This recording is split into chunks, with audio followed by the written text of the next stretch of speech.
Ei, tudo bem com você? Vamos para mais uma aula de hoje. Hoje eu trouxe o livro, uma gracinha, gente, lindo, lindo. Chama O Carteiro Chegou. Você já conhece? Se você não conheceu, acho que você vai gostar, tá?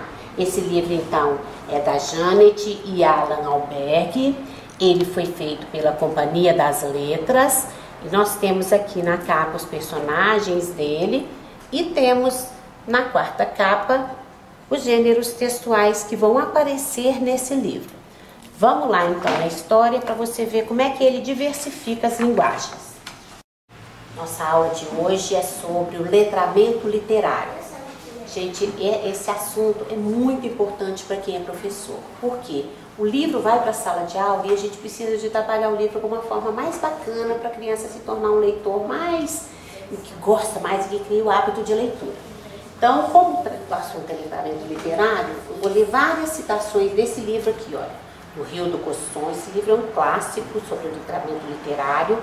E antes de começar a fazer as citações e de falar do assunto, eu vou ler um conceito que saiu deste livro, que é um glossário do SEALI, e ele tem o que é letramento literário. Vou ler para você. Letramento literário, o conceito é do Rildo mesmo, tá? Letramento literário é um processo de apropriação da literatura enquanto linguagem. Para entendermos melhor essa definição sintética, é preciso que tenhamos bem claros os seus termos. Primeiro, o processo, que é a ideia de ato contínuo de algo que está em movimento, que não se fecha. Por isso, precisamos entender que o letramento literário começa com as cantigas de ninar e continua por toda a nossa vida, a cada romance lido, a cada novela, a cada filme assistido. Depois, que é um processo de apropriação, ou seja, refere-se ao ato de tomar algo para si, de fazer alguma coisa se tornar própria, de fazê-la pertencer à pessoa, de internalizar a ponto de daquela coisa ser sua. Isso é o que sentimos quando lemos um poema e ele nos dá palavras para nos dizer o que não conseguíamos expressar antes. Então, o letramento literário é o trabalho que a gente faz para que a criança se aproprie do livro, consiga pensar sobre coisas do livro, consiga refletir sobre coisas que tem no livro, as ideias que tem no livro, que ela vai fazer surgir na sua vida, tá bom? Hoje eu vou falar para você sobre a sequência básica que o Rildo propõe para o tratamento com o texto literário na sala de aula. Vamos lá então. A primeira coisa que a gente faz é a motivação para o trabalho com o livro. Essa motivação acontece, é uma aula só. Você apresenta o tema que vai ser trabalhado no livro e esse tema vai ser explorado até que você termine o trabalho com o livro lá. Então, para a criança entrar no livro, você faz então algumas perguntas ou propõe algumas questões para a criança se posicionar, discutir esse tema, ou ela escreve um texto dando as opiniões dela e que expectativas que ela tem com relação a esse livro. Beleza? Primeira parte então, que é a motivação. No livro lá do Rildo, a citação, primeira da aula de hoje. A literatura e o mundo. A literatura corresponde a uma necessidade universal que deve ser satisfeita sob pena de mutilar a personalidade. Por quê? Pelo fato de dar forma aos sentimentos e à visão do mundo, ela nos organiza, nos liberta do caos e, portanto, nos humaniza. Negar a fruição da literatura é mutilar a nossa humanidade. Essa citação é do Antônio Cândido, de um livro que ele escreveu em 1995, que é O Direito à Escrita. E é uma epígrafe de um texto do Rildo aqui. Então, a literatura, a gente precisa de pensar que ela humaniza as pessoas, que ela organiza a nossa vida. A criança, quando ela tem acesso a um livro, e nesse livro a criança, personagem, passa por alguma coisa que ela passa na vida dela, ela vai compreender que assim, o que ela passa na vida tem jeito de resolver, porque naquele livro o problema dela teve uma solução. Então ela passa sabe quando vem um lenitivo assim pra mim, tô passando por um problema, esse problema tá sério, mas nesse livro aqui a pessoa passou por esse problema e ela resolveu de uma forma bacana. Então é uma serena a gente, organiza a vida da gente, tranquiliza a gente, então isso é legal. Segundo passo da sequência básica do Rildo. Primeiro foi a motivação, que eu falei guria mesmo, agora vamos lá. introdução do livro. Quando você vai fazer a introdução do livro, você apresenta o autor, apresenta a obra. A obra pode ser o livro físico, né? Então você vai trabalhar lá, igual hoje eu trouxe aqui, ó. Trouxe o Carteiro Chegou. Eu trouxe o livro para você, eu li o livro. Você pode fazer um audiolivro, trabalhar com audiolivro. Você lê o texto do livro e a criança escuta, ela só escuta. Você pode trabalhar um podcast. Podcast é um livro lido, mas que tem atividades que o leitor vai interagir com o autor do livro, vai interagir com o texto do livro. E temos o livro digital, que é o livro virtual também, que a gente pode levar, a criança vai ler no computador. E uma observação que eu queria fazer, nunca leve xerox, leve sempre o livro no original, tá bom?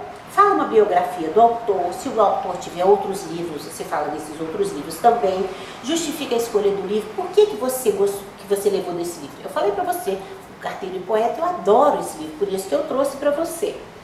A gente vai analisar então a capa, a perigrafia, onde que está o título, onde que está o nome do autor, se tem o nome de ilustrador, que editora que foi e tal, que fez o livro. E olha se tem orelhas, a gente lê o que está nas orelhas, se tiver prefácio, se tiver pós-fácio, explora o livro todo nessa parte de fora. E aí então a gente vai fazer antecipações a partir do título. A criança não trouxe de casa, o leitor, né, o seu aluno trouxe de casa as perguntas que você pediu para ele responder. E então vocês vão conversar sobre isso, sobre o que eles trouxeram escritos, você vai levar isso para casa, vai apreciar e vai devolver para a criança depois. Se o livro tiver várias versões, você deve levar todas as versões que você conseguir, tá bom? Porque aí ele vai ver que existem outras versões. Então, ficou claro já a motivação e segunda parte lá, que é a introdução. Antes de falar sobre a leitura, eu vou ler outra citação do Rildo para você. Veja bem. Estratégias para o ensino da literatura. Sistematização necessária. A tarefa de uma metodologia voltada para o ensino da literatura está em, a partir dessa realidade, cheia de contradições, pensar a obra e o leitor e, com base nessa interação, propor meios de ação que coordenem esforços, solidarizem a participação nestes e considerem o principal interessado no processo, o aluno e suas necessidades enquanto leitor, numa sociedade em transformação. Então, organize uma metodologia para trabalhar com os livros que faça a criança perceber as contradições, a luz, o movimento, a progressão dos textos, faça com que ela tenha acesso ao texto de forma que ela se aproprie de tudo que o livro pode ter para ela, que vai ser bacana isso, tá bom? Quando você faz a leitura do livro, você pode fazer a leitura do livro na íntegra ou você pode fazer a leitura por partes, por novela. Se você for fazer uma novela, a leitura por partes, selecione um livro que seja de suspense, ou que seja de aventura, ou que seja um livro que tenha bastante movimento, porque quando você parar, no momento que você para, você tem que dar chance ao leitor de pensar o que vai vir amanhã, no capítulo de amanhã da novela.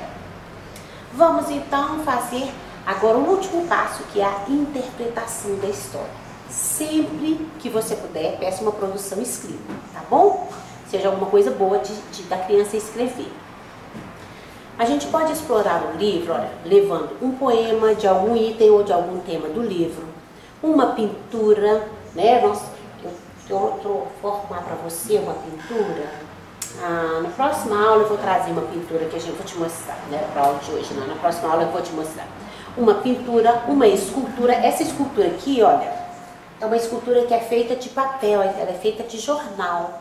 Você pode levar esculturas para a sala de aula com as crianças para fazer esculturas, ela pode ser de argila também.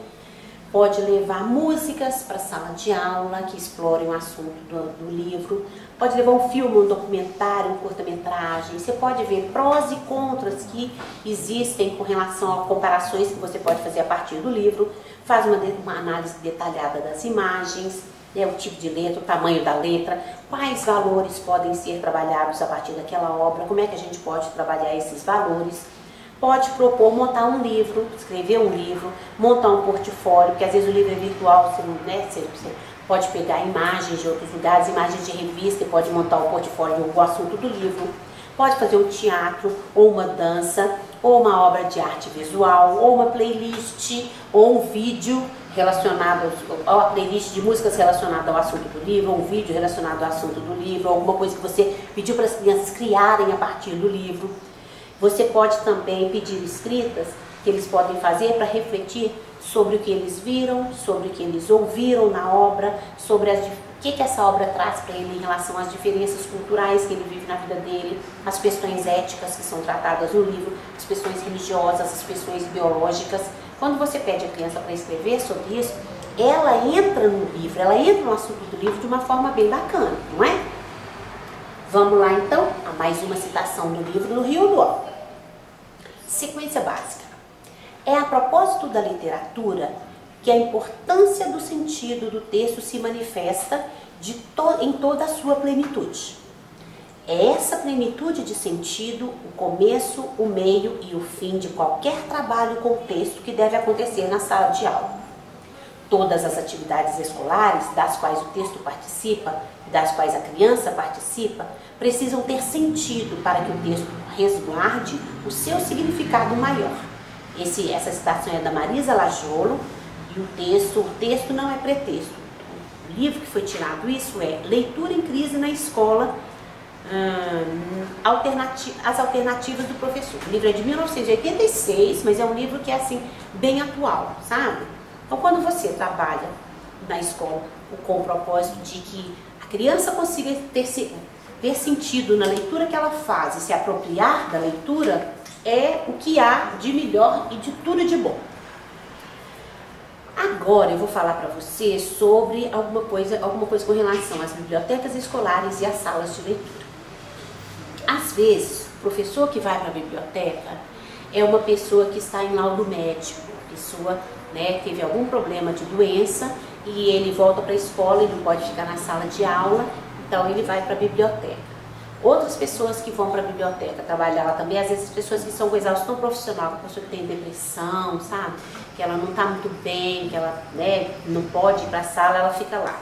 Outras, elas não podem ir para a sala porque elas estão doentes ou elas estão, assim, esgotadas emocionalmente, então, porque o menino cansa muita gente, vai para lá. Ou então está com o pé na cova. Pé na cova é aquela pessoa que está quase aposentando, até a aposentadoria sair, ela fica lá fazendo aquele serviço. Então, essa pessoa vira guardadora de livros, gente. Ela não tem uma especialização, ela não tem uma formação para ficar numa biblioteca. Então, ela, se o menino pega o livro, ela fala, não vou estragar o livro. Ela esconde alguns livros, porque o menino pode estragar o livro. A gente precisa de ensinar a criança a manusear o livro para ela não estragar, mas ela precisa ter acesso à maior diversidade possível de textos numa biblioteca. Então, às vezes os livros ficam encaixotados na biblioteca. Você chegou numa escola, fuça a biblioteca e revista tudo que tiver, todo livro que tiver, lê os livros, vê quais que você vai levar para a sala de aula, para você poder fazer um trabalho da sala de aula bem bacana, tá bom? Ler e escrever rimam com saber e prazer. Sempre que você puder, faça a criança ler livros que ela vai ter prazer de ler, que ela vai gostar de ler, que ela vai querer ler mais outros livros, né? E ela vai aprender muitas coisas com isso, apesar de que o livro de literatura não é feito para ensinar nada, mas de toda forma ele ensina. O autor, quando ele escreve, ele não fica assim, eu quero que a professora faça isso, faz aquilo outro. A professora que às vezes tem boa vontade, tadinha, eu mesma era professora que tinha tanta boa vontade para fazer um monte de coisa, Eu já conversei com o Rubem Alves, eu fiz esse trabalho e esse livro, e esse trabalho com o livro era a Pipa e a Flor, o livro. E aí, o que você achou? Eu não pensei em nada disso. Nada, quando eu escrevi, eu não pensei em nada disso. O autor não pensa nessas coisas. A gente é que fica inventando moda porque a gente traz o livro para a escola e quer aproveitar o máximo do livro, né? A biblioteca, gente, é uma sala que não pode fechar.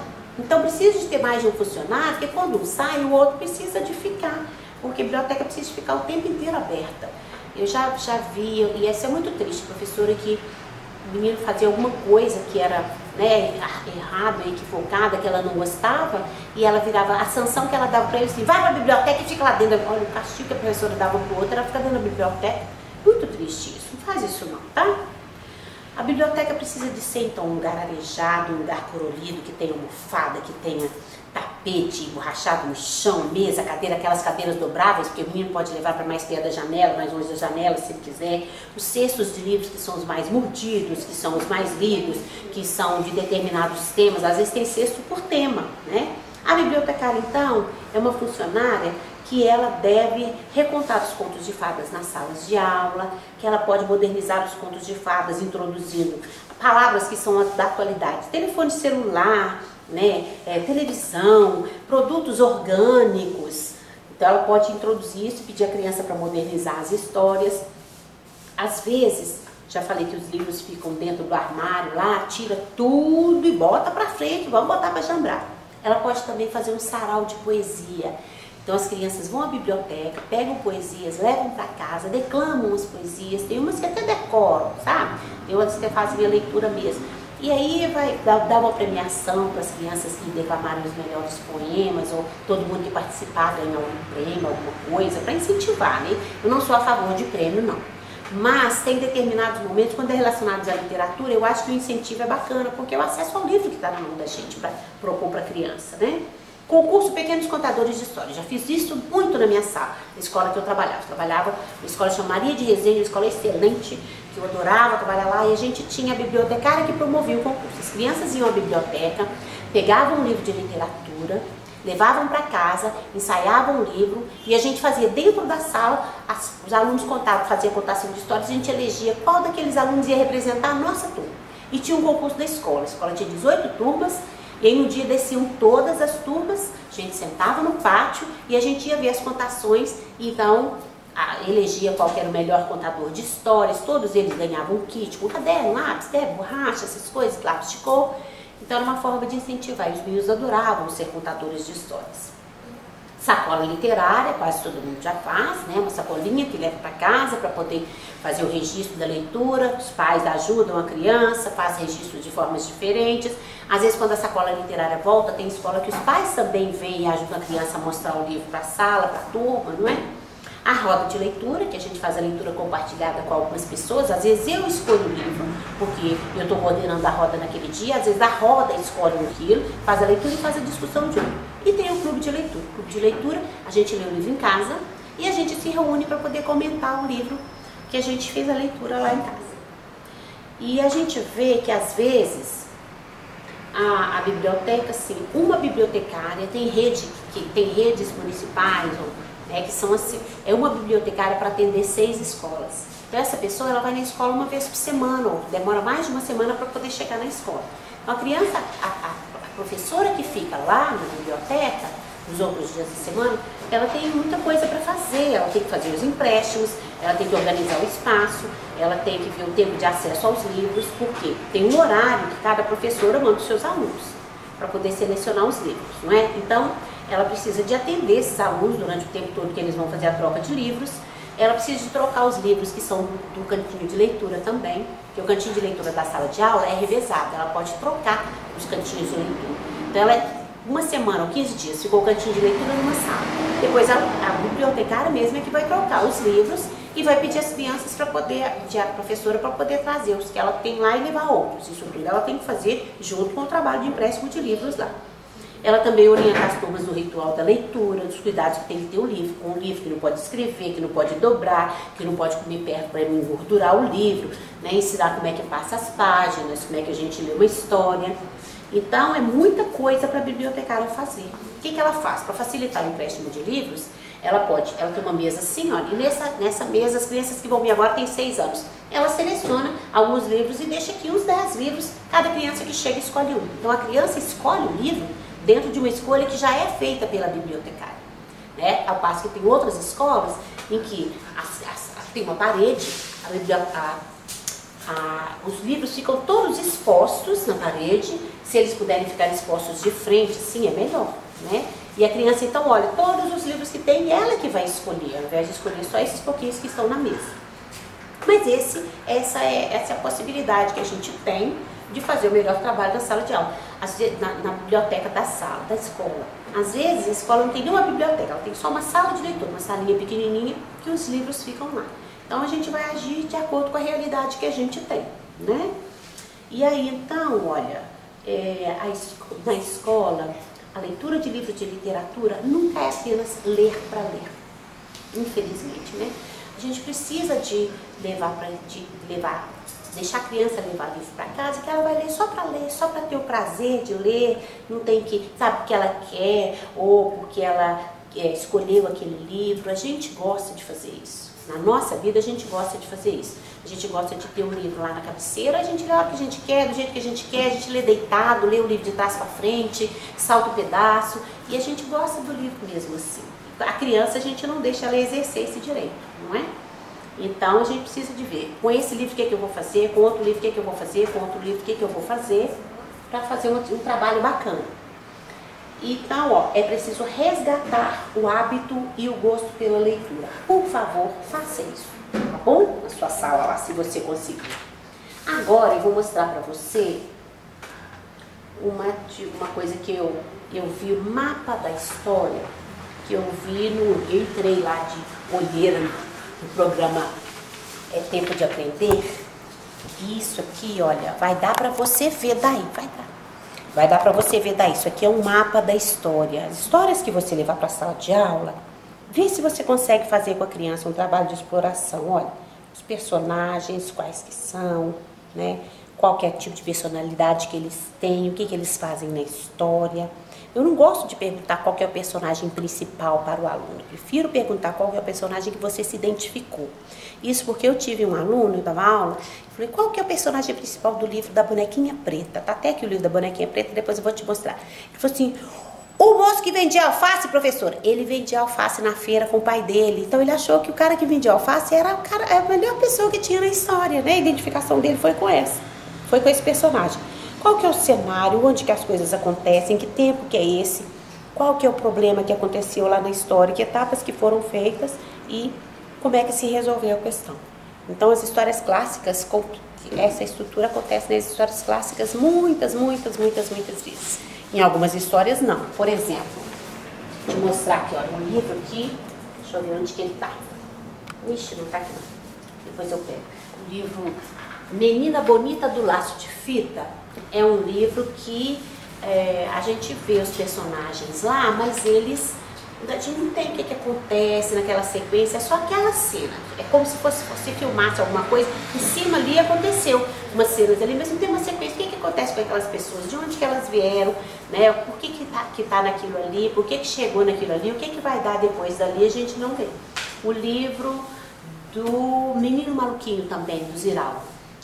Essa sequência, assim, gente, não tem essa sequência, o livro não tem nenhuma cor, porque ele é feito com desenhos que são caricaturados, os meninos adoram. Então tem livros diferentes que fazem as crianças gostarem, as crianças gostam dele de toda forma. E isso aqui são as portas de entrada do leitor e as portas de saída do autor dos livros. Então, quando a gente pede uma criança para fazer um livro, se você puder, faça livros com seus alunos, sabe? É muito gostoso fazer livro. Você vai, então, mostrar para a criança quais são as partes que o livro deve ter. Eu fiz com folha para aproveitar, porque a gente não desperdiça papel, a gente não desperdiça nada dessa vida, porque a gente precisa ensinar a criança a economizar as coisas. Então, olha, quando a criança vai fazer um livro, ela precisa colocar um título, pôr uma imagem, colocar o nome do autor ou do ilustrador. Às vezes, você faz o livro de educação infantil. As crianças não sabem escrever o nome do autor ainda. Você deixa para colocar a autoria numa página lá dentro do livro e cada criança põe a mãozinha dela numa folha ou põe a mãozinha dela no espaço, você faz a redução depois e coloca o nome dos autores, são esses, né? Das crianças. Cria uma logomarca, cria um logotipo para essa logomarca e aí então vem a folha de rosto. Folha de rosto é uma folha que ela parece com a capa, mas às vezes não tem a imagem da capa. Deixa eu chegar mais perto, porque aí vai dar belezinha para você ver.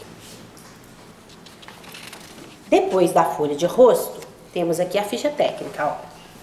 Ficha técnica é como se fosse a carteira de identidade do livro. E aí então você vai fazer a ficha técnica com o nome do autor, o título do livro, que é em negrito, o nome. A edição você não põe quando é a primeira vez que você vai escrever um livro. Primeira edição não tem, a edição só tem a partir da segunda, tá? O local é a cidade onde foi feito o livro, 2 pontos, a editora, o nome dela que você vai criar e vai inventar, e a data que é o ano de publicação do livro. Você vai escrever então a referência bibliográfica aqui. Agradecimento não, agradecimento é opcional e não tem diagramação. Você pode fazer do jeito que você quiser. Ou você põe agradecimentos e põe aqui os nomes, ou você põe agradeço a fulano de tal, tal, tal. Dedicatória também é opcional, não tem diagramação específica, você pode fazer como você quiser, ou põe dedicatória, ou põe dedico a. Epígrafe é uma frase que você coloca, mais ou menos nesse espaço aqui, com o autor não precisa nem de ter dado. E ela precisa ser relacionada ao assunto do livro. Você põe se você quiser também. O prefácio também é opcional, ele deve ser assinado. Prefácio é um texto que você pede alguém para escrever e essa pessoa vai assinar o texto e essa pessoa vai valorizar o seu livro e vai valorizar você. A pessoa que lê o prefácio assim, gente, eu tenho que ler esse livro de todo jeito. Sumário, se o seu livro precisar de sumário, você coloca e depois vai ver o texto e tal, né? E depois aqui, olha, na quarta capa, você pode colocar uma sinopse, uma biografia, mais uma foto do autor, ou uma coleção, se o autor tiver ali, coleção de livros, né? Ou continuação da imagem da capa, que é a mesma imagem lá. Isso aqui são coisas que a gente faz quando a gente vai pegar um livro pra gente ler, a gente começa por isso. Você olha a capa, olha aqui atrás o que que vem, né? Vai olhar o sumário, o que que tem, como é que é a folha de rosto, que ano que o livro foi lido. Então isso aqui o leitor entra no texto a partir disso. Depois que a gente vai ler o texto. Agora o autor, ele fala do inverso da gente. Ele escreve primeiro o miolo do livro, depois ele vai pensar nisso aqui.